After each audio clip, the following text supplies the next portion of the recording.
I think the first 5 that you see, it's 24 karat gold. So it's literal gold leaf.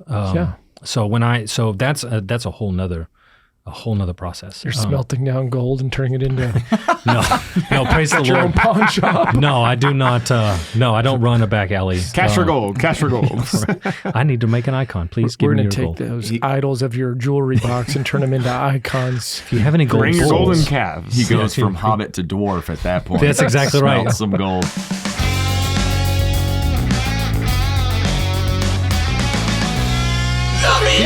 Yes, BeatiDudes. I cannot believe that we are together again here in the studio for the BeatiDudes, a movement flushing straight through the pipes of America. What? I can believe you said that. Oh my gosh. This is a show unprepared to for start this Christian fast. men that are truly on a walk together, understanding that we are called to live joyfully in Christ and for Christ, and therefore we experience the living Christ in I know community. exactly what you're saying, Jeff. It's like you go through the like reverse osmosis. It's super clean, crystal clear, crisp message delivered. Yeah, and I was also thinking about like what it must take to make icons, and we're going to get into that in a minute. But I think there's water somewhere. Sure. There's water. Yes. Okay, so Straight out of the Not tap. that well treated though. Just straight tap water. Yes. my name's Jeff Schiefelbein. I'm here with the 2 other co-hosts of the BeatiDudes, Nick Bezner, What's going on? Arrivederci, Arrivederci. and Paul Kolker. I'm just glad after that intro you didn't describe us as a movement. Nice. Gonna have to add a new clean out to the show. Wow. Prego. Okay, so and we're back in studio, guys. It's been, if you watched the last week's episode with Jack Beers, that was recorded in July. And No, here June. That's what I meant. We skipped all of July. I literally said the wrong month. Yeah, yep. It was recorded in June, prior to the month of July. Correct. That's how months Usually work. that's usually how that works. And now Firm grasp on the we're in the calendar. month after July. That's called August. August. So here we are. First of all, welcome to the show, Garret Hines. Thanks for having me. Drove in town. Yep. Yeah, from where? From Bryan College Station, which Okay. I think you guys are familiar with. I've been in the catacombs. Actually, no. Oh, there is tunnels underneath Yeah. the university. There's nobody buried. Well, I don't know if there's anybody buried in there. That we know of. Yeah. Yeah. Not that you ran into when you were. I've been digging around Going looking for him. What are you doing here? Seems like an ancient set of tunnels underneath the university here. You'd always put on a black leather jacket or brown leather jacket and had a whip. Yeah. I must not know what happened in the catacombs. Oh, Yeah. I thought the catacombs, they ran around in leather whipping people. I thought you were talking about That was what you got out of that? Ah, Jeff. Nope. Gigamags. Okay, so- like when you're playing golf and you just really crush the ball, you say you flushed it. So I did that? Yeah, you flushed it, Jeff. Thank you. So listen, it's been a while since we were together. If you couldn't tell. Sorry. Captain Obvious. And Garret, we want you to participate with this, but we want to just a reflection. What happened in the month of July in your life? Because we weren't together in July. We've established that very clearly. But like, what are some things that you'd like to bring everybody up to speed on? And Garret, for everybody else, you could lie to us because you haven't been here ever. But just focus on July. Nick, anything jump out at you that since the last time we were together? Yeah, what's up? Yeah, I had a couple cool trips in July. One with the kids, one with not the kids. Yeah. That would be with my wife. And it was really fun. Went camping with the kids. My parents have a big RV. Legit camping. Yeah. I mean, not in a tent. Glamping? Yeah, it's a pretty nice gooseneck trailer. Nice. But like you're still not sleeping very good because you got kids crawling all over you and that sort of thing. But man, it was so much fun. Just like that's cool. outside from 7 a.m. to 7 p.m. and just a great week with the kids. And then trip with my wife and our baby up to Franklin, Tennessee for my best man's wedding. Awesome. Nice. And the best thing was we had a day with no itinerary, and it was just the best day that I can remember. Like, Yeah, I think just sometimes a we overschedule day-long, these things. Yeah. day-long date, walking around downtown Franklin. It's awesome. Good July. Yeah. Yeah, I took a bunch of trips. Yeah, you did. This summer I decided to not work. It's the makeup. For last summer. Yeah, it's the makeup summer. Like, I had so many vacations planned that 2 of the 4 I cut short so that I could get a little bit of work done in between. I'm off this Friday too, by the way. Go ahead and put that out there. Doc your pay, it's fine. Yeah. It's not hard. Cool stuff, right? Make-A-Wish trip to Orlando for Benny, which profoundly blew me away. And it wasn't just like how sweet people are, which they are, like when they know you're a Make-A-Wish family and what they do for you. It was almost like the realization of the global universality of like human nature. And I know there's a bunch of big, stupid words to say, but at one point in the village we stayed at called Give Kids the World, they had this whole star ceremony. Like he got to draw a star, this fairy took it away, this giant said, come back tomorrow. And then it gets put up on this wall. And now it's one of over 200,000 stars that Benny is now part of for people that had their wishes granted. The dude that made this place survived Auschwitz and wanted to come back when he moved to America and opened a hotel and wanted to give kids the world. And just the whole story is so powerful. And you just see the sacrifices. And I was telling people, we came back from that 7 parks in 5 days with 7 kids. I mean, I hustled. I am hurting everywhere. And I lost my cool. I was impatient. I was exhausted. Like all those things, I was irrational at times with the things I would say. You know, you feel all like the guilt moments. But literally when we were leaving, I just was moved profoundly. And when you talk about like having no plans, I just want to point this out. One of the coolest things that happened after the fireworks at Epcot, everybody cleared out except for my family. And they're just playing like their kind of like slow down, wind down music. And all 7 of the kids, way past their bedtime, are just dancing and playing and meandering and nobody's around. I'm looking out over the lake and I was like, this is the crux of everything right here. Like, I don't care about the ride. I care about the most mundane moments. So it was awesome. It's beautiful. I also went to Rome for my first time. That was weird. I love that that's your add-on. Sneak that in. Well, I got to tell Paul some Rome stories. Well, let me just tell you this. There's a bunch of like really amazing things that happened, but I also just fell in love with the word bagazy. The guy taking us around would be like, and this is via bagazy. And he'd like hold his breath to say it. So then we're like getting on the airplane to leave Rome. And the ticket agent, I'm with John Heinen, and she looks at us and she goes, speak Italian? And I go, bagazy. And I'm just deadpanning. And she goes, so we'll just do this in English. Bagazy. That's She didn't like your pronunciation. Yeah, she was intimidated by my mastery of the language. She was like, I'm not actually that great at this. So John told me that's the equivalent of saying like Central Park. Do you speak English? Do you speak English? Central Park. Okay. Yes, we'll just move on from there. That's so great.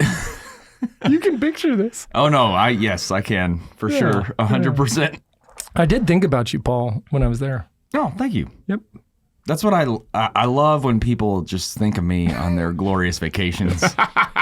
Paul would have loved this. I bet Paul's been here before. Even if he hasn't, I'm sure that, he's having fun back in Flower Mound. Yep. Do you speak English? Flower Mound. Oh my gosh. What was July for you? Well, nothing quite as wild and crazy as you guys. Although I'm very thankful. A friend put me in touch with somebody at the Texas Rangers, and I got to shoot a promo deal with them where it's for the Corey Seager bobblehead that when you press the button, it says his whole World Series speech, MVP World Series speech. Yes. And the whole speech is like 15 words long. It was one of the shortest speeches of all time. Okay. So the joke is that I'm a historian saying history's greatest speeches. Like there's this whole build. I'm in a library and wait. So if I go to Bobblehead Night, it'll have your voice coming out of this. No. It's his voice in the bobblehead. But I'm part of the promo for the bobblehead. Okay. But like will your video be on the big screen? I think yes, and then it's on their YouTube channel right now. It's already on there. Super cool. Oh, we're gonna link that because August 11th. Well, so by the time this comes out, August 11th. Yeah. Okay. So I think you're a great professor. This is also another appearance where you didn't get killed and you weren't a cop. Yeah, which So those, for whatever reason, I get typecast. Sometimes I'm both. A cop that gets killed. Yeah. Dude, I'm excited to see this. I can't wait to watch the YouTube of this. Congratulations. Thank you. Yeah. Yeah, that's so awesome. that was a lot of fun. It was fun to get to like bring that to life, and I got to suggest things from a creative standpoint. That's and cool. They were like, "Oh yeah, let's try that," and then they used it in the edit. Did you try any of the voices I've given you? Oh, I couldn't just talk like this the whole time. That weird jumbled Irish thing. One of the greatest speeches. That's awesome. Yeah, it was a good time.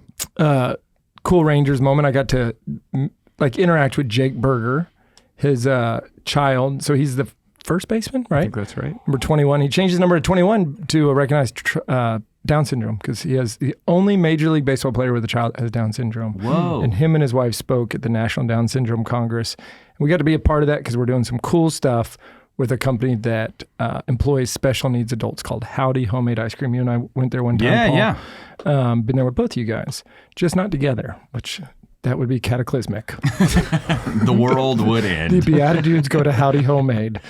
It's everything at Stop once. the presses. Yeah. Anyways, good stuff there. But they're doing cool stuff with the Rangers now. So Oh, sweet. yeah, it's an awesome. Wow. Yeah. We can have you voice over that. There's a historic moment where people are coming together. Grover is the historian. Or no, Yoda. Yeah. I It's think it was Frodo. both. Groda. Garrett, welcome to the show. And our guest. This is Garrett, great. Is this the whole show? I'm very excited. what'd you do in July? That's all the viewers want to know. What did Garrett, whoever so, Garrett is, what did he do in July? I was not properly prepared for this because otherwise I would have done all my cool things in July. I did them all in June. So if I'd have known 2 months ago, y'all also all shared very profound things. I solidified my Texan and bought a truck. What kind of truck did you get? It's a Chevy Silverado. Oh my goodness. You bet. Yeah, it's really cool. Some family friends. 2500 HD. 1500. Yeah, it's like the standard. Born and raised Texan? Or? Oh yeah. Do you shoot Yeah, deer? Do you Yes. shoot stuff? Have you put Yes. something in the back yet? No, because I just bought it. Well, run something over. You can't shoot deer until later. I know, but you could grab something you hit on the If road. I and throw shoot it back deer there. now, they're going to take my gun away. Well, I know, but if you run over a rabbit, nobody cares. I mean, St. Paul says to, be hunting in season and out of season. That's true. Or no. You have a good point. I will offer that to the park ranger next time. Wildlife, whatever they're called. Sir, are you Catholic by any chance? Hey, no, so St. you Paul got a said- truck. This is a big Yeah. deal for that you. is a big Yeah, deal. I mean, the cool thing about it was I've been learning to let go of my own, this is the thing I want. And when I got to a place of, my son and I were big on going outdoors. We do a lot of outdoor stuff. And a truck just seemed practical and like a good idea and cool. So I want to do all of the things. Sure. And I'd spent a lot of time praying in my little tiny car. And I was like, God, I really want a truck. This would be amazing. But I also don't know what I want. And I have no idea what's good for me. So if it's not for me, then it's not for me. And then some family friends of my parents that I grew up with their kids are moving. And he was getting rid of his truck. And he said, hey, I've got this truck if you're interested, and I'll sell it to you. And he sold it at a stupid good price. And so we bought it. Congratulations. Yeah, it's so cool. That's awesome. Trucks are amazing. And you, for the people that are listening, which by the way, you can watch the video version of us now on Spotify. So if you're listening, you must be an Apple person. That hurts. I have an Apple phone. Yeah, Apple Podcasts. Yeah. Yeah, that's what I meant. I just wanted to find a way to take offense. I know. Yeah. Okay. Anyways, if you saw this guy, and we still haven't even told you what makes him such an icon, he looks like 32 different male celebrities combined. It's true. First up, Frodo. Frodo. I mean, obviously. If you grew Everybody up in knows. a Viking village. Correct. Yeah, Yeah. and not short.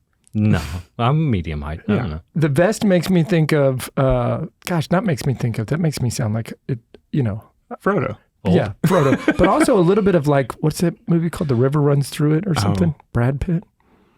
What's it called? A river runs through it. You just had the article wrong. But I don't know if that might not be the movie I'm thinking of. They're like, Oh gosh, I can't even think of Fly it. fishing? No, I mean, that is. Yes, that thing. Yeah, that's what they're doing in that movie. It's not the one I'm thinking of. Go on. What other celebrities do you get? Yeah, okay, so Chris Hemsworth for sure. I get Thor a lot. Thor. Good, Depending depending on we got a heavy hammer at the end of this that we're going to see who can lift it. perfect. It's actually we're going to close the show.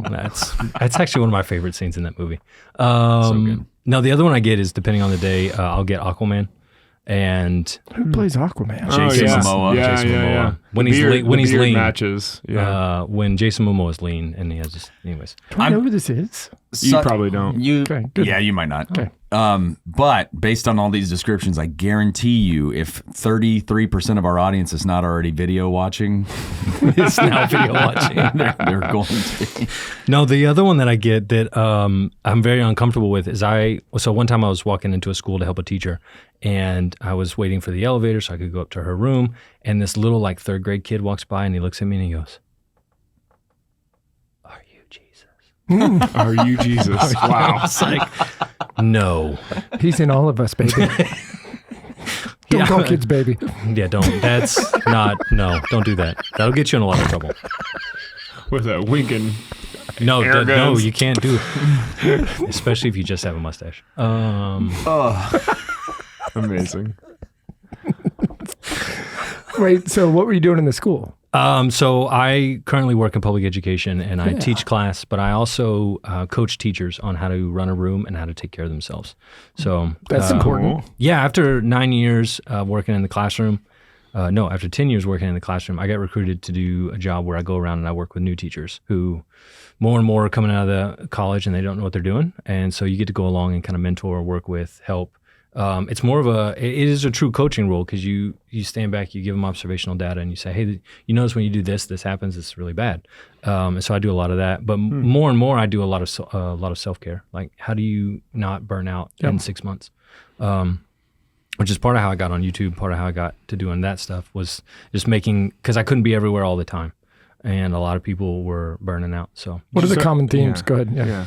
overwork, nutrition, sleep is a big one. Most people don't know how to sleep, and cell phone.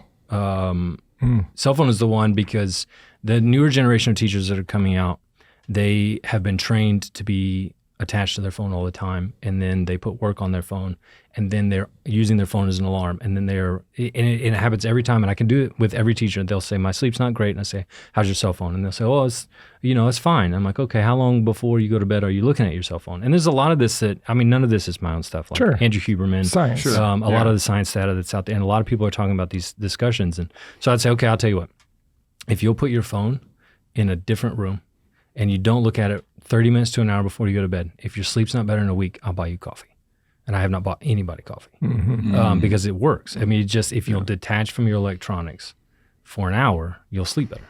And there's a lot of reasons behind that. And so part of my role is I teach professional development at the end of the year on self-care so that teachers can go into the summer and tweak some of their bad habits and fix some of those things so that when they come back in August, they're like, oh, okay, That's I awesome. feel Did better. you start this on your own? Is this like through a group? No. This was not.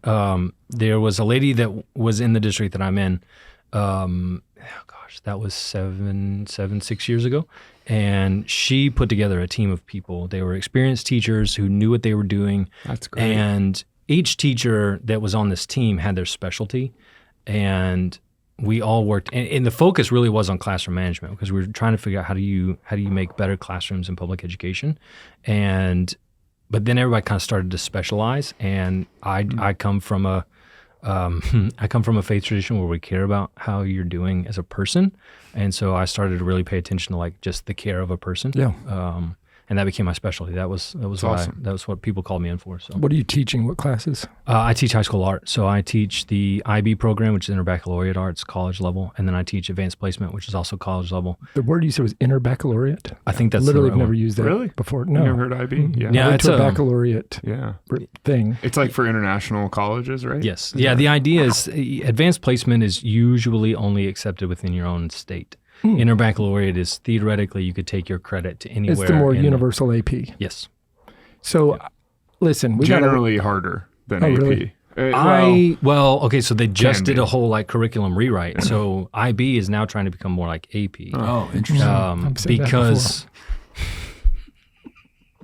What? The t-shirt. Do you really have the t-shirt? Mm-hmm. Okay. I can get it made pretty quickly. It just says IB arrow PE Yeah. or PAP. Equal sign. Equal sign. Yeah. Professional I engineer. drew an equal sign the other day in front of him, and then I drew an arrow going back to the other side. I'm like, As if it was both sides. equals He goes, that's what equals means, dude. Stupid show off with Excel. Equal sign. Okay, you're not stupid. I know. Equal signs are. It is hard. I know. Especially if they put the line through it. But here's what I was does gonna not equal. Oh. So here's what I was going to tell you. This is wild to me that we have a lot of viewers that are like in career transition. I get the feeling there's going to be a spike in public education new applicants. We've just described that Thor comes in and trains people about self-care. Oh yeah, and he teaches art and he has long hair and a beard. Like you are every female teacher's dream coach. Like public education just got the greatest lift I've ever heard of thanks to the BeatiDudes. It's the most uncomfortable thing that happens though, because immediately the first time I walk in a room, kids are all like, "Is that your husband?" No. No. I think public education is going to see a downturn. I think more people are going to leave the profession. I agree. I was trying to will it into life. But. Well, but there is that statistic that most teachers, I don't know about most, but there's a large percentage of teachers that don't make it past 5 years. That's correct. Yeah. The number on that's actually, oh man, I don't remember what the number is now anymore. That was not my specialty. Yeah. I draw pictures, not numbers. This is you. This is you 6 months from now. Yeah, that's exactly right. No, they really do. And in most of the time, it's because they don't know how to take care of themselves. The workload's too hard. Yeah, I was actually a teacher for a while, for 4 years, so I'm part of that statistic. Oh my goodness. Look at you. Statistic. You're a Yeah. stat. Yeah. What do you think? What did you teach? I taught math, so I should know the numbers, but I don't. That's why you left. Yeah. No, but it was fun. It's just, but yeah, I wish, and not to say that Jesuit didn't do a good job with mentorship, because they did actually take the newest teachers and try to say like, hey, here's what you kind of want to do in this situation. Sure. And they would check in with us. I think it was once a month or something during the first year, just to really make sure like, okay, how's this going? How's that? And we would have a mentor. But it is a very draining sort of profession. And if you don't know how to maintain that work-life balance, it can just consume you. Paul told his mentor he was in a linear regression, and that person said, keep up the great work. It sounds very mathematical. Well, respect. So much respect. Starting He's off like, August. I'm approaching the limit. I did teach calculus for a year, yeah. But the guy's like, the limit doesn't exist. D&E. Yeah, we would write that. Garrett's over here. Let me paint you. I've checked out. Like y'all went into numbers and progressions. Would you paint us? Would I paint? What do you mean? Like can we put paint sit- on your can we- bodies? No. Way to take it to the worst. No. This is St. Peter. It's like a tattoo, but it'll wash off. I don't really Tomorrow. do face paint. Paint Jeff's face. That's to the look worst like though. St. When they Peter. find out you're an art teacher, they're like, "Oh, can you do face painting for us?" Wait. No, I can't. You do balloon animals. Right? Can you do face painting of each of our faces on the sides of the face of each Not of the us? person. That works out really So well. Jeff and Nick on your face. Yeah, and then me and Jeff on Nick's face. I'm gonna need a mathematical flowchart for that. My wife already complains because I sleep in a hoodie that has y'all's faces on it. And depending on which way I'm laying, she's like, this is creepy. This is creepy. Yeah. But it's the most comfortable hoodie I own because I'm right there. Anyway, so teaching. Wait, you said you did this 7 years ago. Does that mean that like you guys had to completely remaneuver with all the COVID stuff and everything? Like, Yeah. Okay, what was that like?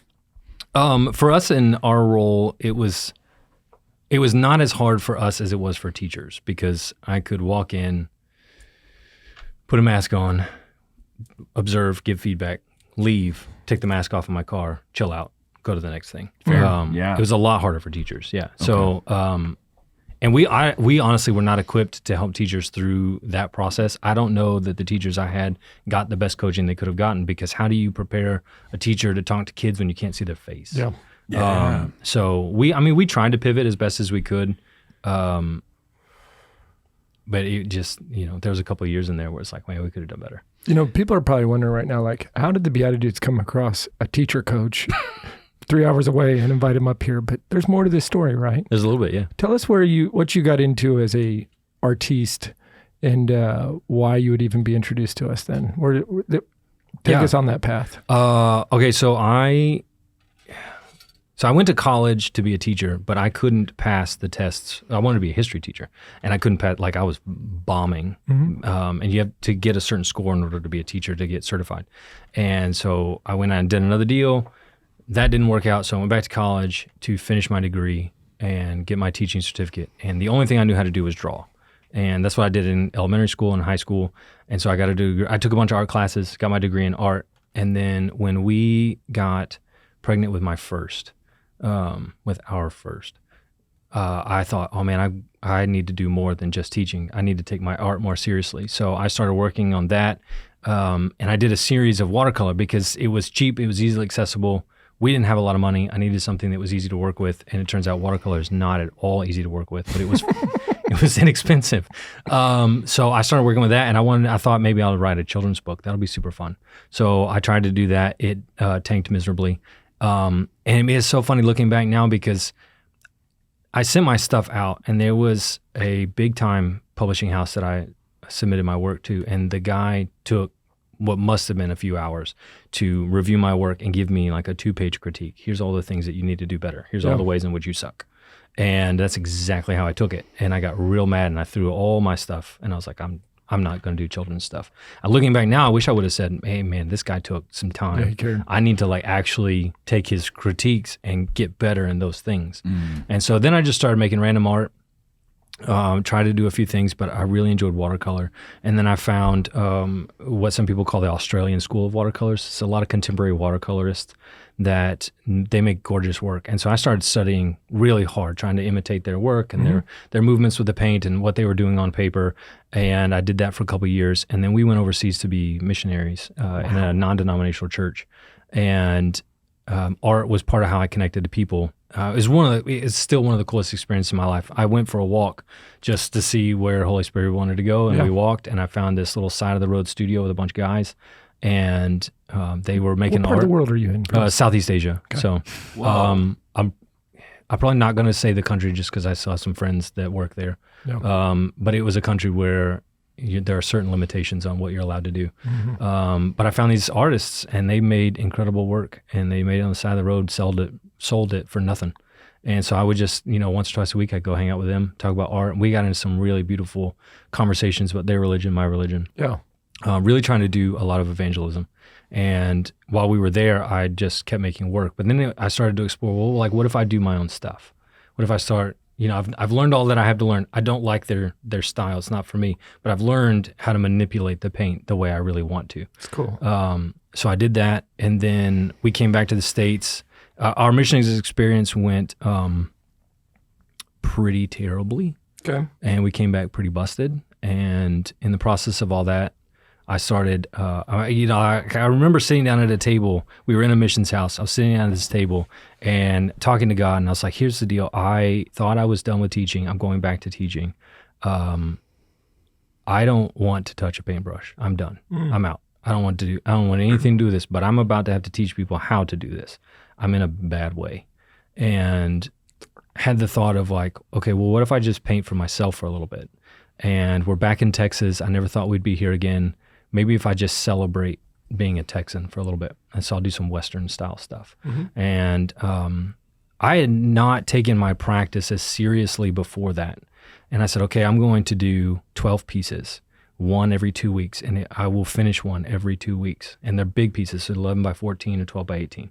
And I don't care like how much sleep I lose, I'm going to finish the work. And there were some 2 o'clock, 3 o'clock mornings. There were a couple of times where I would pray, okay, Holy Spirit, wake me up, like when I need to be up. And it was 2 o'clock, 2:30. And I'd get up and I'd paint for a couple of hours, and I'd go do the deal, and then I'd come home and I'd paint for a little bit more, do family, and then go to bed and do it all over again. And that really sent me on the trajectory that I'm on now, because I took my craft really serious. I want to be a professional artist. Yeah. And so I did that. When those 12 pieces were done, it was like, what do I do now? And actually, it was really good for me because it allowed me to work out some of the hurt in my heart. I worked it out in the paint. There's a series of horses that I did, and they all had bandaged legs. and because it was really a symbol for like I'm hurt. And I did a piece, and I think I posted it on social media, or I sent it to a friend. I don't remember, but I put it out there, and somebody messaged back and said, "Hey, have you noticed that the horse isn't hurt? There's no bandage." Yeah. And I didn't, like, it wasn't on purpose. I didn't make that. yeah. Yeah, I didn't. And I just was in the flow of the work, and I was really encouraged. And so, Dude, that's beautiful. Yeah. There's we can get into so many different things that art does for people, but it allowed me to, I wasn't making work for anybody else. Two things happened. I wanted to work on my own work, but I also want to put my kids through college on the stuff I make. Yeah. And that was a big driving goal for me. Nick, when it comes to investing, I just feel like money and morality don't always line up. What's the answer? Often that's the case, but our friends at Aquinas Wealth Advisors have a really great solution. It's called the Faith and Finance Score. You go on their website and you put in your info. They tell you where you're invested and where it doesn't actually line up with where you want to be. So you mean I don't just have to funnel money towards a retirement fund where I don't know what it's investing in? That's right, you don't. And you don't even have to give up or sacrifice returns. You can get both. So just get on the computer, bing, and I type in the website. AquinasWealth.com. It takes longer to type than it does to get your Faith and Finance Score. Thanks, guys. Great job, Nick. You betcha. You know what I think is hard about starting a business? Healthcare, for crying out loud. It's expensive. It's intimidating. At the end of the day, you're probably paying for stuff you don't even agree with. Can I get an amen? Amen. I knew you could. So what we did is we started working with Solidarity Health Share. Totally different. These folks are aligned with us morally and ethically. And even the structure from a cost perspective works for us as we're launching businesses, as we're growing our families. And I don't know if you know this, but a couple times my kids went to the hospital in the last 2 years. They sure have. Yours? But Solidarity has walked with us through all of it, including some crazy stuff for Benny Pro, my little boy. So all of this to say, I would encourage anybody out there thinking about their own business, their own needs, check out Solidarity Health Share for a better alternative to regular healthcare. So check out learnmore.solidarityhealthshare.org/BeatiDudes.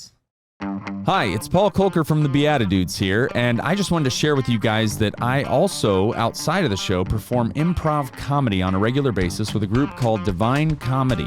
So what we do is we come up with everything on the spot, so whether you're looking for faith-filled, fun, family-friendly comedy for your youth night, or whether you're looking for clean comedy for your corporate event, Divine Comedy can perform for your group and even get you in on the action. So if you'd like to hire us to come out and perform for your next event, check out DivineComedyImprov.com. Divine Comedy, an inferno of fun. Do you think part of and I know we're going to get into iconography, but do you think part of this journey is that you stopped or you didn't pretend to try to make stuff for other people's needs and wants, and you were doing it from a Puritan standpoint? Not from a Puritan standpoint. They would not approve of my work. It was a test. Thank you. You passed. You did Cromwell. What does that mean? Cromwell was one of the Puritan. Oh, Yeah, Oliver they said Cromwell. crumb. No, I was just emphasizing the well. Maybe you want crumble cookies. I'm just kidding. I'm with you, Paul. Thank you. I'm glad you're tracking. I'm lost. No, so yeah, I mean, you're exactly right. I stopped because I would make work and post it on social media and then decide if the work was any good based on how many likes. So he does the same trap that everybody falls into. Leads to burnout. Yes, and it leads to a real disdain for your craft. Of I'm not getting what I want. It must be the art. It must not be me. It's that kind of stuff. And so after that, I thought, okay, maybe I do. I gave up on that dream of a children's book. Maybe I'll try that. So I did. Same deal. I'm going to do 12 pieces, and I'm going to do 12 pieces, and a little bit more of a grace on how much time it was going to take because I really wanted to dive into the work. And at the end of 12 pieces, I knew that children's book stuff was not for me. Yeah. I hated the process because it was I spent as much time taking notes as I did making the work, because if you're going to repeat a character, you have to make sure it's the same colors and the same things and the same details and the same this, that. And I just loathed it. I wanted, if everybody else is asleep and I'm going to sit up for 2 more hours in the dark and make stuff, I want to enjoy what I'm doing. Yeah. And so I did that. And then COVID happened and we were out for a walk because we had the time. And I honestly, the train of thought, I wish my wife was here. She could explain it better, just the way my brain works. But I saw a yellow dandelion, and I had the thought of like, well, why do we decide that those aren't pretty and the lilies are pretty and the other things are pretty? And what if I gave myself time to like really cut loose? What if I just, no holds bar, make whatever I want? And that piece is on my website. It's called Yellow. It's at the very bottom. And because it was the first piece that really took me off into a creative space. And it's a fascinating piece because it's a two-headed goat spliced to a lawnmower standing on a hill where dandelions have been mowed down and lilies have been elevated, and then there's a crevice and a ship. And it was really about exploring human dignity and value. Like, why do we decide some people are valuable and some people aren't? That was the whole point. And so I wrote a poem to go with it, and I made that piece, and that was the most fun I'd had as an artist, period. So I said, okay, same deal, 12 pieces. I'm going to give myself as much time as I need. There's no limit. I'm going to work on a piece until it's done. And that ended up being 14 pieces over 2.5 years. Wow. And the discipline of sitting down to make a piece in a consistent theme. So that's what I did. I would write a poem and then I'd make a piece about the poem. When I'm going to be careful how I do that. There was a period where there was a lot of unrest amongst people and a lot of things were happening. Mm-hmm. And I made a piece called Wholly in parentheses, unnatural. Because the idea is that unity through diversity is natural. Mm-hmm. But what we're doing is unnatural. And it's this picture of a kind of, and I want to be careful, but an earth goddess type figure. And I used my wife as the model, and that was fun. And she's holding 2 jaguars, one spotted, one black, and they're dead equal. And the idea is like each person is uniquely different, and that's what makes society better. Yeah, is that we're all different. And so I did that piece, and that really, after that, it took off. It was a lot of fun. Wait, you mentioned a website where the piece can be seen. What's the website? Yeah, so my I have several branches of my creative existence out on the internet. I have a website. It's just my name, GarretHines.com. Okay. And on there you can find the iconography. You can also find the watercolor work that I do. I try to work in both branches because the watercolor scratches a creative itch in my spirit that the iconography doesn't. And the iconography scratches, and then there's the YouTube, and that scratches a whole nother itch. Yeah. How do we find you on the YouTube? YouTube's at Father's Lion Studio. Father's Lion? Lion, like the animal, yes. Singular? Studio? Yes, studio. Yeah. Father's Lion Studio. Yeah. Got it. And that YouTube stuff is, it's another creative outlet. And like Trent Horn was talking about recently, this idea of not being content creators, but being content creatives. This idea that we're creating something in the space that really illuminates the beauty of our faith. And that's what I wanted. Cool. That's what I want to do with my stuff. So I'm trying to talk about the faith from an artistic perspective. Like we were talking earlier, I think there's a lot of really talented professional apologists who are defending the faith, and they're doing it beautifully. And then we have a lot of great teachers. I don't see a lot of creative artists who are out there talking about the beauty of the faith. Artists are by nature a small group of people anyways, and artists within the Catholic Church are also a small group of people. And so I really want to get out there, and I'm not trying to defend the faith, and I'm not trying to tell you why it's true. I'm just trying to tell you why it's beautiful. Yeah. My website is where you can see a lot of my creative work. When I watched a little bit of your YouTubes, I love it too because you're like just very comfortable and casual in the approach. I mean, it's approachable, in the backyard, and talking about the cicadas are going to be really loud, and here we go. I have people ask me all the time, do you have ADHD? And I'm like, have you watched my videos? Yes, I do. I also think it's funny that you'll just go there, you'll call it a small group of people when you look like Frodo. I guess we're just going to label everybody a small group. Sure. Sorry. I like Wait, Frodo. So tell me more about icons then. Like, it's part of why you're here, or like how we got connected to you, from watercolors to then icons. What's that transition? Yeah, maybe so for somebody who isn't familiar with icons, maybe a little background history. Absolutely. Explainer. Man, I got into icons. It is all the Holy Spirit and my priest's fault. We were Protestant missionaries, and we came back, like I said, super broken. And we can talk more about the conversion story later. But let's do that on Friday. Yeah, Friday. So we're gonna get to that later. But part of the conversion story was I needed to know that the path we were going from Protestant to Catholic was the right path. Not for me, because if it's just me, like I'll dive off. It's fine. I'll go head first, and it won't matter. Like I care, but Yeah. I care about my kids more. I'm setting my kids up to follow Jesus, and if I'm not doing it right, that's not okay. Yeah. And so I was in this prayer moment, and we were exploring converting, and my cousin said, "Hey, you ought to check out icons. There's this whole branch of art called iconography. You should check it out. You're an artist. You'll love it." So I looked into it, and I thought it was really, this is neat. They're weird faces, but that's fine.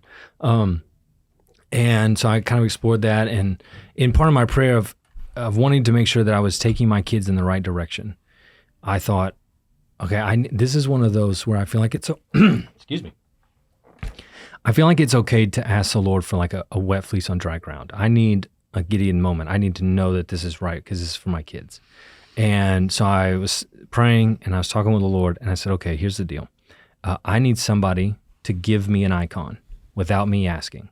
Because I can manipulate. That was part of my brokenness as a kid. I'm a master manipulator, and I want to make this as unmanipulatable as possible. So I'm not going to ask. I'm not going to tell him about it. I'm not going to tell my wife. This is between me and you, Jesus. And if somebody gives me an icon, then I know we're going in the right direction. And nobody gave me an icon.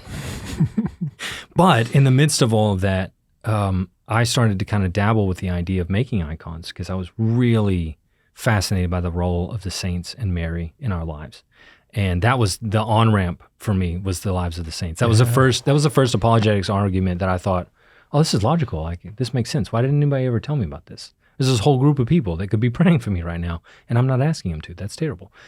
So that's how I got towards that. And in the process of becoming Catholic, I played around with the idea of making icons. So I wrote my first icon in watercolor because that was all I knew. I didn't know anything about how they were made. I didn't know anything about what mediums were used and what tools. And so I wrote the first one in watercolor. It's this little bitty 5x7, Our Lady of Perpetual Help. And I framed it and I put it up in my daughter's room because she has a love for the Blessed Virgin Mary.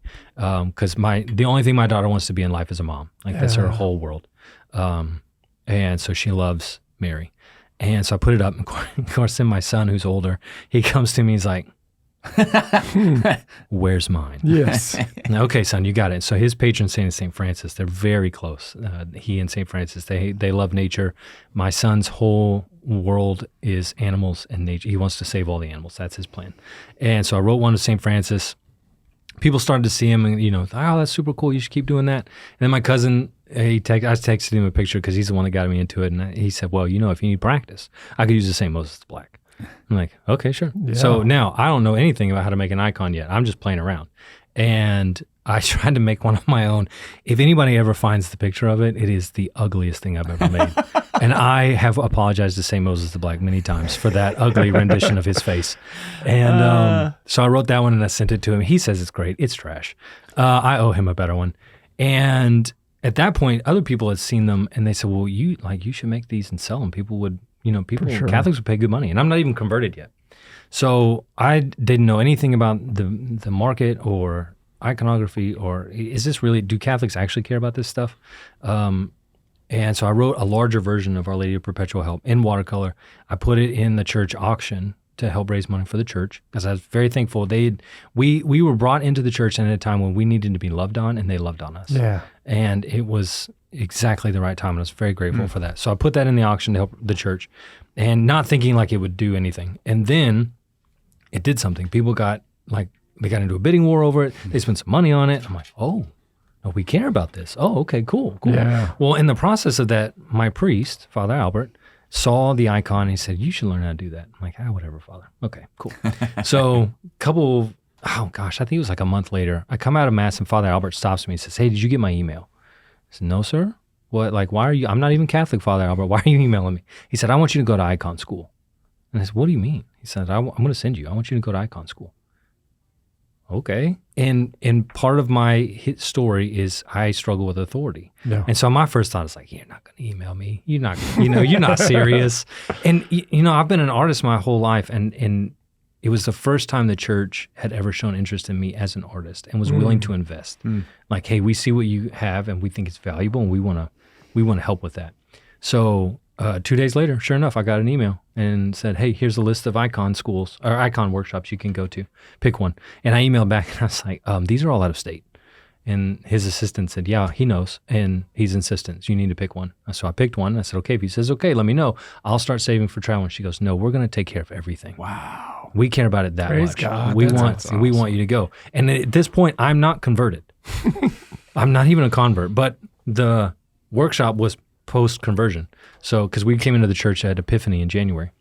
Wow. And so I did. I went to icon school, and at that point, I started really looking at all the different mediums in which icons were written. You know, you have mosaics, you have encaustics, you have egg tempera, you have all these different ways in which you can make an icon. And egg tempera was really like traditional medieval egg tempera, and I really wanted. The beauty in an egg tempera icon cannot be recreated. You cannot print an icon that's going to be that pretty. You cannot write something in water. Like watercolor doesn't do it. Acrylic won't do it. They're just... So I understand glow. mosaic. What is egg tempera? So egg tempera is... okay, so to understand egg tempera, you have to understand how paint is made. So in paint, you take... basically, you take an earth resource. So lapis lazuli, I said that very poorly. Lapis lazuli is a blue like stone. And you take that and you grind it into a very, very, very fine powder. Okay. And that gives you a blue. And then you take that fine powder and you mix it with a binder. So it's a glue, it's an adhesive, it's a encaustic is like beeswax. And so you take something that's going to hold all of that together. And when it dries, it'll keep it on the surface. And so egg tempera, you take an egg yolk. So everybody knows how to separate an egg. You know, you separate the egg and the white. Well, when you do that, you still have this membrane that holds all that yellow stuff in. So you prick that and all the yellow stuff comes out. It's the yellow stuff that you use. And if you get any of that membrane in there, it makes that not usable. So you have to start over. So you have to be real careful. So that's what I do. I take an egg and I separate it out and I make the egg solution. You put a little bit of vinegar and you put a little bit of water and you mix all that together and it gives you an egg solution. So then every night when I sit down, I mix my paint by hand. So an egg tempera is all done by hand. So Wow. you know, if I'm going to be doing, so like right now I'm working on a St. Francis with CC, and the next layer is going to be the first light. Is that right? The first light of his robe. So you work in levels, and it's the first light on his robe, and that's going to be predominantly a burnt sienna with a little bit of white mixed in. So I'll take those powders, and I'll put them out however much I think I need, and then I'll mix in basically a 1-to-1 with the egg solution and the powder, and then with a palette knife, I'll mix all that together, and then I've got about 20 to 30 minutes to work before that's going to dry. Right. And so then I'll use that and I'll paint, put it all on the board. And in egg tempera, you have to work on a board. You have to work on a hard, immovable surface because once the egg tempera dries, it's hard as a rock. Like it will not. In 1,000 years, it might flake off, but it's not going to, if it's treated well and it's cared for well, it will stay on the surface. But because it's so hard, it can't be on anything flexible because as soon as it flexes, it'll break, it'll crack, and it'll fall What off. makes like the halo part, the gold part, so shiny? Why is that so shiny? Well, okay, so if it's the actual metal, then it's, so like on an icon of mine, if you go look at my website, the current, let's see what's up there. I think the first 5 that you see, it's 24 karat gold. So it's literal gold leaf. So that's a whole nother process. You're smelting down gold and turning it into no, praise the your own Lord. pawn shop. No, I do not. No, I don't run a back alley. Cash for gold. I need to make an icon. Please give We're me going to your take gold. those idols of your jewelry box and turn them into icons. If you have any gold Bring your bowls, golden calves. He goes from hobbit to dwarf at that point. That's exactly right. Smell some gold. It's a role change in the game. No, there's axe. I have the beard. Yeah, you do. I really do want to braid it sometimes. Anyways, That's awesome. no. So there's a company that you get gold leaf sheets, and they come out and they're paper like just thin. I might just get some. Why? For the studio. You could. Oh, yeah. Put on our sound Acoustics. acoustic panels. You should do for the mic stands. Panels. Oh, yeah. Yeah, put a little 24 karat adhesive on gold. there. Yeah. No, that's what makes it so shiny. Is it's Beautiful. gold. Yeah. And what are you working on right now? What's the project you're working on right So right now I'm doing a commission for a patron that wants to do a St. Francis of Assisi for her parish. So she came to me. I did some work for her earlier in a watercolor icon, and when I made the transition to egg tempera, I kind of did both for a little bit, depending on what people wanted. But the more I did the icons, the more watercolor was not. So like I try to be pretty traditional, more of an Eastern approach to iconography than some folks, and that was very Southern. Jeez. Then some of y'all out there gonna do the thing. Egg sorry. tempura. Exactly. You ain't getting no halo over your head. But we'll put it on your boots. That's it. Golly. No, I don't do the watercolor anymore. The egg tempera is where it's at. I mean, it's just the prettiest form out there. And so she came to me and commissioned. Her parish is remodeling their sanctuary in the narthex and I think another part of the building. But she wanted to commission an icon and then give it to the church as a gift for their narthex. So at least I think that's where it's going. So I'm working on that. It's a larger icon. It's an 11 by 14. Most of what I do for people is an 8 by 10. If it's like a private devotional, like I want it in my house or I want it in my prayer corner, it's usually an 8 by 10. But this one, because for a parish, a little bit bigger. Do you have any we can look at right now? Not on me. We would have to like conjure up. GarretHines.com. GarretHines.com. That's the whole point. No. Yeah. Do you have your phone? Yeah. Okay. They're awesome. Listen, we got to say this. Like, I know that you're helping the teachers of the world to stay teachers in the world, but we need you to do this full time. So this is the plan. BeatiDudes, like we need to find a way to get large groups and commissioned work and just have these things coming off the shelves. You know, if you have a special gifting opportunity, you want to bless your parish, you want to really bring this into your home, you want to bring it into 1,000 homes. Like, get this going, y'all. Those are beautiful. That's really, what camera we it's have? really helping the way you're doing that. Where you're holding that little camera. Put it in front of all of them. Would you lean it over there? Lean it over there. No, it's fuzzy. There it is. You're locked in. You're locked in. Yeah. Oh, Hey, and that it's going. works. And remember when we stopped talking so people could focus their eyes on it? That really helped too. Okay, so no, put that one up. That's the same Moses the Black that I owe my Well, cousin. y'all keep talking. I'll hold it up for camera one whenever it comes. Oh, you already got it up there.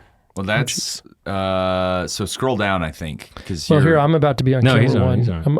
I'm getting it all ready for camera one when it comes over here. There we go. You're almost there. You know, It's still locked onto my No, face. but these look like hide behind the phone. these cameras are phenomenal. There we There go. it Watch is. this. Watch this. Look There at you this. go. Camera one. Look at that. St. Moses the Black. Yeah, that was a commission piece. There was a local parishioner. So this isn't the original watercolor one that you did. This is No, yes. goodness, no. I worked from a template. Actually, I mixed a couple of different templates. Okay. Because that's the deal in iconography. A real iconographer does not create their own icon. They work from. It's not a copying, and that's the other thing. Is it's like I'm not out there copying other people's work because in true iconography there isn't quote unquote other people's work because it's all God's work. So like when you look at my icons, if you look on the website, there is no signature because it's not about you. Like you're not writing the icon for you. You're writing the icon for the person. Well, because an icon is traditionally seen as truly a window to heaven. That's right. Yeah. You can use the metaphor of window or door. The idea is that you're looking into. And my favorite book is a book called The Meaning of Icons, and it really is written for iconographers. And the idea is that you're trying to equip the iconographer for what you're doing, and what you're trying to create is a window for a faithful person to look into what is actually reality. So you're not looking at what will be, you're not looking at what could be, you're looking at what is. Is be. Yes, that's... Teaching you new words. You're a baccalaureate. And scene. No, that's great. Well, and then you also said something earlier that I found interesting, and I've heard this before, which is why it stuck out, but you said, I've written an icon. Yeah, that's right. Not painted an icon. Yeah. So, all right. So it depends on which iconographer you're talking to and who you're talking to. The traditional form is to say I've written an icon because, we might have to do that. So now I'm off track myself. I've derailed myself. The ADHD. Yeah, it's kicked in 100% right now. Nice. No, okay, so you write an icon because an icon is a theological statement, right? So for most of Christian history, most Christians could not read. It wasn't until the printing press and some other unfortunate things that happened, where people were able to read in mass. And so how do you communicate the truth of the scriptures? Yeah. How do you communicate the truth of the church? You have to show people a picture. That's why all the early churches are just packed to the rim with statues and icons and paintings and mosaics. It's because you have to envelop the people in a visual, right? And so one of the things, one of the people I've learned a lot from is he makes this statement that, and I want to be real careful how to do this because if Protestants are watching, they're going to absolutely freak out. But an icon, if done correctly, is on the level of Holy Scripture. And here's what I mean by that. If it is done correctly, and let's say it's a feastal scene of the Nativity, if I've done it right, I've shown you Scripture. So they are in a way the same. Right. So, I did this because my wife and I, it was fun. We were having this argument. So I'm going to do this. So I like to do this with people sometimes because if the argument might be, well, it can't be because Scripture is Scripture and icons are not Scripture. I'm like, okay, that's fair. But if I want to show you, if I come to you one day and I'm like, hey, I want to tell you what an eye is. Which one is the eye? Which one is the eye? The one that has no letters. Right, the one that is the picture. Yeah, so you've written the word eye. For our audio listeners, you've written the word eye and then you've drawn a picture of an eye. EYE. Yeah, EYE and then glad you can spell that. And then a picture of an eye. Right. So if I want to tell you about Jesus and I write the word Jesus or I draw a picture of Jesus, they're both doing the same thing. They're pointing to, right? Yeah. One does it in a very concrete way. The image is concrete. The word is an abstract, but together they do the same thing. So when an icon, you write an icon because you are theologically writing Scripture. Wouldn't it be awesome? Go ahead. No, please. Mine's stupid. Oh. No, all I was going to say was that if you think about what a word does, many times it conjures an image in our head. That's exactly right. So you're just sort of cutting out that middle step in a way. Yeah, or you could think of it like focusing a lens. It's like in your mind you have kind of this blurred, unsure, what am I really looking at? Yeah, there's a scene that's happening. That's right? exactly. If I put an icon of Christ in front of you, it just, you're right. It crystallizes. That's exactly right. It's like, you read the passage of the Last Supper, or you look at Da Vinci's Last Supper, right? Yeah. Like, they're That's both exactly the right. Last Supper. Yes. In a way. Yes. It's not an icon. And the two but- things go together. Yeah. The two things go hand in hand. Yeah. Yeah. Yeah, well, and it reminds me of when I saw The Passion of the Christ back in 2004, I guess, when it originally came out. But I remember finally, because, I mean, you think about it from a Catholic perspective, we usually hear a lot of these passages broken up over the course of multiple Sundays. Right. And so you don't necessarily get that narrative all strung together unless you sit down and just read Scripture, which is good to do as well. We should do that. But like at that point in my life, I hadn't done a lot of that. Right. And so seeing it kind of painted that way and, a moving icon, if you will, right? Which I know it's not technically the same. I'm not trying to say it's theological. Well, okay, so, but you could get into that and say, okay, the term icon simply means a written image. So iconography, right? That is to write. Graph, to graph or to mark an image. So in one sense, the image is the holy image, right? It's the thing. It's the picture of the saints, the picture of Christ, the picture of a feastal scene. There is a difference between like just an icon, which you could make the argument that the Passion of Christ is a version of an icon. Okay, it's not a sacramental icon. Yeah, there's a difference between just a regular icon and a sacramental icon. So it's like a lowercase I icon. It's the same thing we do in Scripture when we say big S saints, little s saints. Yeah. S. Yes, thank that you. word I was S. really trying to emphasize. It's a letter, y'all. The one letter, the singular S, one. 20th letter in the alphabet. Oh my gosh. Is it really? I don't know. That's probably close. You can't fall for that. That's why I asked. I was like, that can't be right. Like, I know it's not in the first 6. So. And it's not the last 3. Yeah, we're good. You're close. Thank you. It's like 18, I think. Which is like 20. Directionally, yeah. He just rounded. You always round up in the alphabet. Everybody knows this. Stupid. Do you know, a couple things I would just jump in here and say is one is what you described about Passion of the Christ reminds me of the first time I watched Shakespeare instead of trying to read Shakespeare. Like I was like, they're mad at each other right now. Like I couldn't possibly pick up on that when I was reading it. Right. Was it the DiCaprio? No, but that's true because there is something about that imagery that helps us in, For sure. in so many ways, like can bring it to life in so many ways. And then you read differently, and then the reading informs your viewing of the icon. The next time. That's why church architecture matters. Like I did a whole video on this. You see this a lot in other denominations. This ambiguous warehouse where you go in and there's not really much by way of imagery.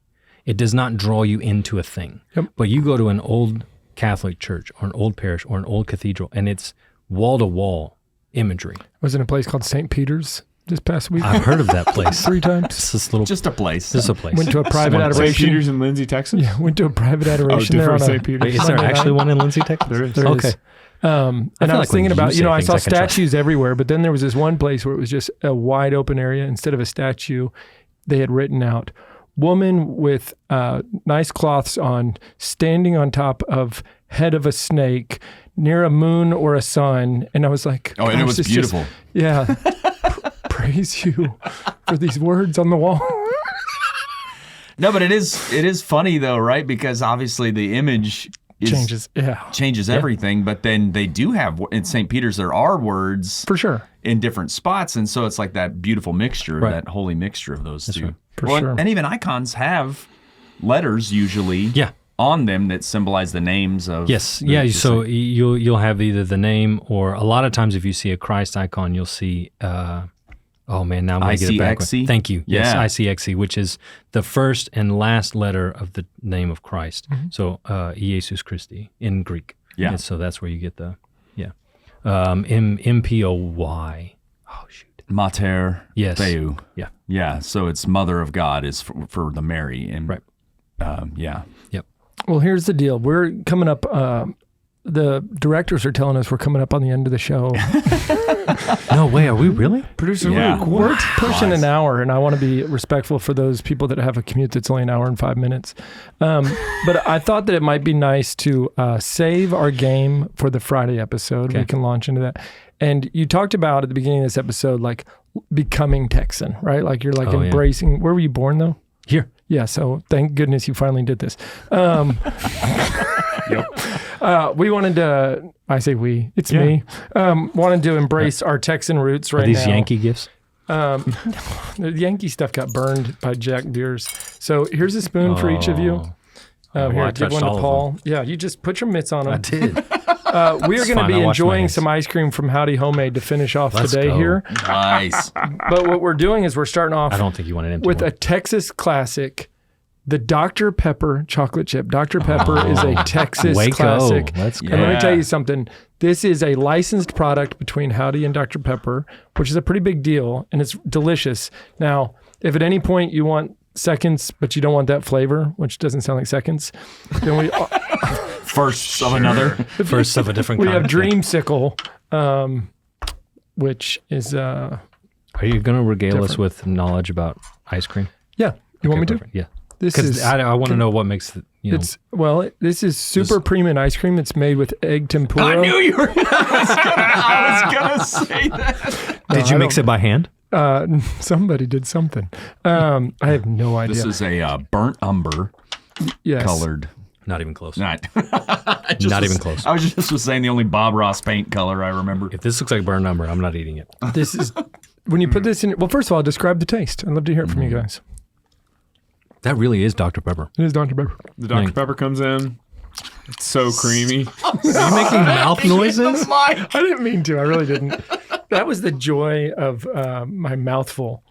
So this is our celebration of you being a Texan, and just also a chance to have ice cream on a morning recording of the BeatiDudes. That's right, little breakfast ice cream. Mm-hmm. That's how it should be. What do we need to do to try this other one. Get you some. Get you some, baby, as you say to nobody. Nobody. This is gonna be Dreamsicle with like Dr. Pepper leavings. I actually didn't eat dairy for 14 years, and then we started getting really involved with Howdy, and now I eat ice cream. But it's super premium, and it's 14% butterfat, which is super premium. Okay, the dreamsicles, but you know that like the old school when makes you you were a feel little like a kid, the kid. orange push pops. Yes. That's what this tastes like. That's legitimately good. So listen, on Friday, we're going to be coming back. We're going to be talking about your own road to Rome and what you went through as you were really kind of leading your family in holiness and being the spiritual leader of your household. But you loaded him up in the back of the Silverado and you drove across that bridge. That's all I know. Pretty much. Yeah. Kind of something like that. So if you want to hear the full story, come back on Friday. Check out GarretHines.com. The icon tab is full of amazing, beautiful religious art. The watercolor side, it gets progressively strange. It does. It really does. I mean, it's like dealing with a person that has... You did say the two-headed goat with That was just the dandelions beginning. and flowers. And You'll that was the understand first how one that really set you Liam off. Hemsworth also becomes Frodo Baggins as you go through this Exactly. whole thing. Okay, no, real. My hair got longer as I went through that. That was when I grew my hair out. Yeah. No, but like, okay, the progression in that though is because I was in a place of hurt when I started. If you start at the very bottom and you go down to yellow and you work your way back up, you'll see the progression of me wrestling with faith, because that's what I was doing. And there's a piece in there. It's a wolf, and he's bluish, and it looks very kind of Hindu-y. And I did that piece when I was really in the thick of it, of like, He's crying, isn't he? Who's right? Is he crying? No, he just looks. There's this real somberness of like, I don't have an answer. And then you can see, and then the series that comes after that is all a celebration of faith. It's and historical faith and beauty. And so it was like, you can see, if you start at the bottom and work your way back up, you can see the progression of like, I was wrestling with who's right, what's we true. need an icon back here. We got a wolf here. I mean, I didn't want to call you out, but I did notice there's not one on your bookshelf. Where you been? In Bryan College Station. Oh, well, here we are. Gig 'em.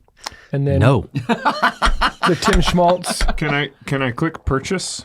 Is that possible? on No. your Okay. website? So Okay. no, if you want to commission an icon, that's a great question. Yeah. If you want to commission an icon, reach out to me on the contact page, and then because every icon, there's kind of a base formula, but every icon's a little bit different, depending on like what you want to commission, the size, the complexity. So pricing it is, I always do it individually, and then the other reason that I do it individually is and I made the comment, I'm glad you asked because I wanted to circle back to it. The difference between an icon and a sacramental icon is prayer. So everything in an icon written by an iconographer is bathed in prayer, start to finish. So every single time I sit down to paint, there's a prayer I pray over the icon. And then while I'm praying, I do my best, and I'm still not proficient enough to where I can pray without thinking. But I pray during, and then there's a short little bitty prayer at the end. And then the reason that I don't just like do purchase or whatever is because each icon is written for the person that requested it. Because what I'm going to do is I'm going to, when we settle on what we're doing, I'm going to ask you, okay, what are you praying about? Like, what are the things in your life, right? So, like if Jeff emails and it's like, hey, I want to do an icon. I'm like, oh, what are the things you're praying about? And it's probably going to be your kids and probably your family and your work and some other things. Well, I'm going to craft a prayer for you, and I'm going to put it in the border of your icon before I paint. And then when I paint it, there's this prayer that's underneath that you'll never see, but it's there. So the icon literally is a prayer on your behalf. That's awesome. Well, I've been challenged to try and do it. So I haven't figured out the process exactly, but I will print it out and put it on the back so you know what the prayer is. Yeah. So this is a prayer that, was written for you, for your icon, for your person. So that's the difference. So, the icon should be blessed by your priest, and it should be start to finish bathed in prayer. Incredible. So that's awesome. Yeah, thanks. There you have it, folks. We will see you at GarretHines.com so you can pick up your own customized prayer-based icon. And you ready for this, Garret? I'm ready. I've been waiting. Do you want to do the singing version? No, I do not. I have no desire for that. It'd be a first ever. No, and I do not want to do the Irish version, so don't do that either. And for the rest of you, we shall see you in the Eucharist. God bless. Thanks for tuning in. If you'd like to join us at our undersized table, subscribe to the video version of the show on YouTube by typing @ that's the symbol @ so shift and 2 on your keyboard, @ the _ BeatiDudes on YouTube. We'll see you there.